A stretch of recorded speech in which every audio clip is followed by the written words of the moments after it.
दोस्तों, हम अपने जीवन में हमेशा अपने मन को लेकर परेशान रहते हैं।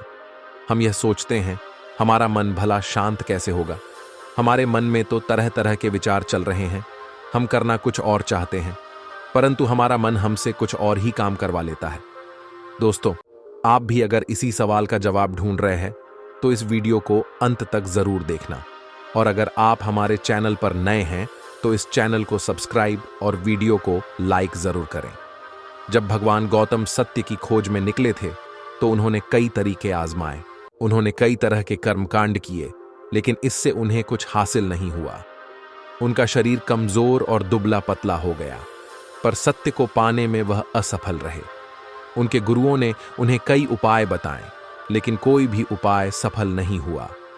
अंततः उन्होंने ध्यान की गहराई में उतारने का फैसला किया।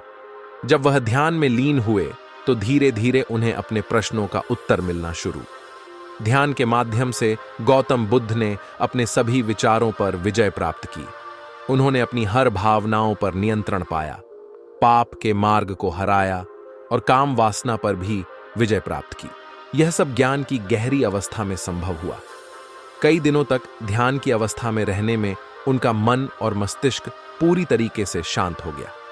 इसी शांत मस्तिष्क ने उन्हें सत्य के मार्ग पर आगे बढ़ाने में मदद की।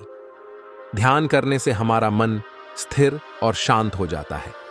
जब हम किसी चीज पर ध्यान केंद्रित करते हैं तो हमारे विचार स्पष्ट होते हैं और हम सही दिशा में आगे बढ़ पाते हैं।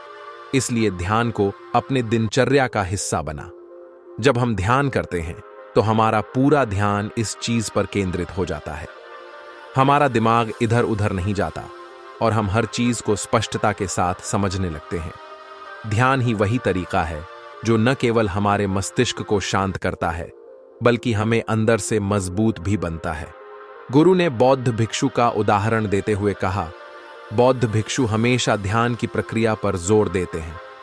वह कई घंटे ध्यान में बैठे रहते हैं, जिससे उनका मन और मस्तिष्क पूरी तरीके से शांत रहता है। जब मन शांत हो तो विचार स्पष्ट होते हैं। एक शांत मन ही सही निर्णय लेने और समस्या को समाधान करने में सक्षम होता है। यही कारण है ध्यान करने वाले व्यक्ति मानसिक रूप से मजबूत होता चला जाता है। गुरु ने आगे समझाया, ध्यान के माध्यम से आप अपनी वासनाओं पर नियंत्रण पा सकते हैं। ध्यान आपको शक्ति देता है कि अपनी इच्छाओं और अपनी मर्जियां के अनुसार नियंत्रण कर सकते हैं। ध्यान ही वह माध्यम जो आपके मन और मस्तिष्क को हर तरीके से सशक्त बनाता है। दोस्तों, जब हम दुखी होते हैं तो हमारा शरीर कमजोर और ऊर्जा रहित हो जाता है, लेकिन जब हम खुश होते हैं तो हमारा शरीर पूरी तरीके से मजबूत और ऊर्जा से बढ़ जाता है। ज्यादा उम्मीद मत रखना। तुम सबको यह समझना होगा कि तुमने इस संसार में अपनी मर्जी से जन्म लिया है। तुमने अपने कर्मों के आधार पर अपना गर्भ चुना है, लेकिन जैसे ही इंसान जन्म लेता है वह इस बात को भूल जाता है कि उसे जीवन में क्या करना है और क्या नहीं। वह संसार के मोह माया में उलझ जाता है और अपनी असली पहचान खो देता है। यही वजह है कि वह दूसरों से बहुत ज्यादा उम्मीद लगाने लगता है। जितनी ज्यादा उम्मीद किसी व्यक्ति या वस्तु से रखोगे, उतना ही अधिक दुख तुम्हें उन्हीं से मिलेगा। अगर कोई तुम्हारी उम्मीदों पर खड़ा नहीं, उतना तो तुम्हें सबसे ज्यादा तकलीफ उसी से होगी, क्योंकि जब उम्मीद टूटती है तो दुख गहरा होता है। इसलिए इस सांसारिक जीवन में किसी भी व्यक्ति या चीज से अत्यधिक उम्मीद मत रखो। यही तुम्हारे मस्तिष्क का शांति और मजबूती का आधार होगा। तभी एक शिष्य खड़ा होकर पूछता है, गुरुवर, बिना उम्मीद के जीवन कैसे जिया जा सकता है? हम सभी के मन में कुछ ना कुछ लक्ष्य और इच्छाएं होती हैं। हम सबके मन में रहता है कि हमें यह करना है, हमें वह पाना है। क्या उम्मीद और इच्छाएं रखना गलत है? गुरु मुस्कुराए और बोले, इस प्रश्न का उत्तर मैं आगे दूंगा, लेकिन सबसे पहले यह समझो कि उम्मीदों का बोझ तुम्हारा मानसिक और भावनात्मक स्वास्थ्य को कैसे प्रभावित करता है। गुरु ने शिक्षकों की बात सुनकर कहा, बिना उम्मीद के जीवन जीना मुश्किल है, लेकिन सही प्रकार की उम्मीदें ही आपको सफलता की ओर ले जाएगी।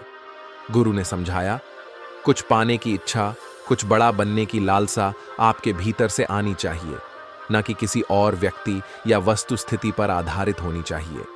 मैं कह रहा हूं कि दूसरों से जरूरत से ज्यादा उम्मीद मत लगाओ। अगर तुम यह सोचो कि तुम्हारा मित्र हमेशा तुम्हारे साथ खड़ा रहेगा या वह हमेशा तुम्हारे लिए वही करेगा जो तुम चाहते हो, तो यह उम्मीद मोह और दुख का कारण बन जाएगी। गुरु ने कहा, खुद से उम्मीद रखना सीखो।